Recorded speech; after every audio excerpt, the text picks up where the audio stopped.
Hello guys, for today's video, TV wall mount bracket installation dito sa Panaken relocation ng Davao City. Ito nga pala ay isang LG 55 inches Google TV na i-wall mount natin dito at bagong lipat lang sila ma'am dito. Kaya agad ko muna ito tinry ang TV kung wala ba itong damage kasi pagdating ko dito nakadapa lang ito. After ko matry agad ko ito nilagyan ng bracket holder sa likod ng TV. Pinatayo ko lang ito sa paglagay ng bracket kasi masyado pang masikip ang area ni ma'am.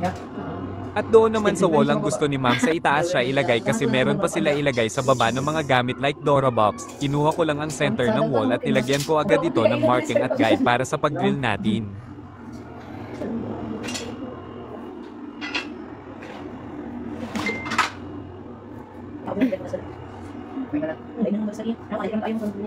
After malagyan ng marking, bubutasan na natin ito. Gagamit lang tayo ng plastic bag pang salod ng alikabok at isunod naman sa paglagay ang plastic tocks. Tapos isunod naman sa paglagay ang wall frame bracket at lagyan ng mga log screw bolt at higpitan ng drill socket para mabilis at i-level ang bracket para makita kung level ba saka na natin higpitan ng key-socket wrench.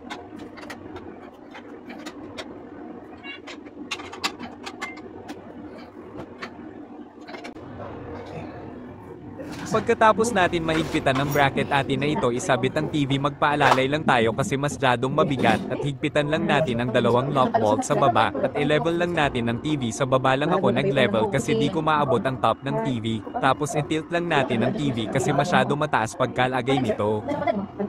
At iPhone lang natin ang TV para makita nila na good condition siya bago tayo umalis. Maraming salamat po. Installation by TV Bracket Davao.